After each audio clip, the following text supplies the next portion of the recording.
এইটুকু একটা বাচ্চাকে তুমি এত দূরের একটা হোস্টেলে একা একা রেখে দেবে? কি করবো বলো, বিয়ে করেছি, কোথায় একটু আনন্দ ফুর্তি করে কাটাবো তা নয়, এই হারামজাদাটাকে আমাকে ট্যাঁকে নিয়ে নিয়ে ঘুরতে হবে।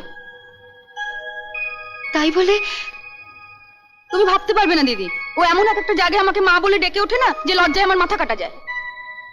ও তোমাকে মা বলে ডাকলে তোমার লজ্জা করে? করবে না? দাও শনিটাকে রেখে আসি। আয় আয়, আমি একটু কথা বলবো অনু। যা বলার তাড়াতাড়ি বলো। ওকে আমায় দিয়ে দাও না। তোমায় দিয়ে দেবো? হ্যাঁ, দেবে? ওকে কাঁধ থেকে নামাতে পারলে তো আমি বেঁচে যেতাম, কিন্তু তোমাকে দেওয়া মানে তো এ বাড়িতেই থেকে যাবে। তারপর যখন তখন আমার ঘরে ঢুকে যার তার সামনে আমাকে মামা বলে ডেকে উঠবে।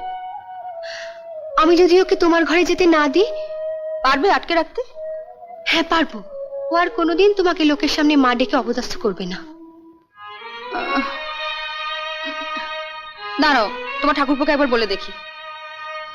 আপদটাকে তাহলে দিয়েই দিই, কি বলো? হ্যাঁ হ্যাঁ, তবে এমনি দিও না, ও একটা শর্ত করে নেবে। বলো কি শর্ত? 1, ও আমাকে মা বলে ডাকবে না।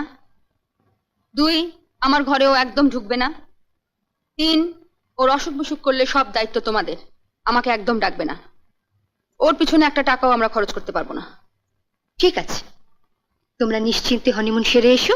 ফিরে এসে দেখবে রাহুল তোমাকে একদম ভুলে গেছে। উফ, এটা যদি করতে পারো না দিদি। চলো, 1 ঘন্টার মধ্যে এয়ারপোর্ট পৌঁছতে হবে।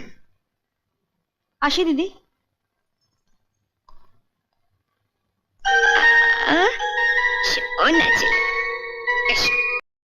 ভালো লোক। মেজো বৌদি বলে গেল তুমি নাকি রাহুলকে বরাবরের জন্য নিয়ে নিয়েছো। হ্যাঁ, বল তো রাহুল, আমি তোর কে হই? মা, না না না না, বড় মা। যা, আমরা তো গেলাম, ছেলেকে পেয়ে তুমি তো আমাকে আর ছোদ্দাকে ভুলেই যাবে। দুর্বোকা, শুনলে না? আমি রাহুলের বড় মা আর তোমাদের ছোট মা। অনেক ভাগ্য করে জন্মেছিলি, তাই এমন মা পেলি। বড় বৌদি, হ্যাঁ যাচ্ছি, চল রাহুল। তুমি ওকে নিয়ে রান্নাঘরে ঢুকবে নাকি? হ্যাঁ, ওকে একদম কাজ ছাড়া করবো না, আঁচল দিয়ে বেঁধে রাখবো। তুমি একটু তোমার দাদাকে টেলিফোন করে দিও তো, যেন অফিস থেকে ফেরার পথে রাহুলের জন্য কয়েকটা খেলনা নিয়ে আসে।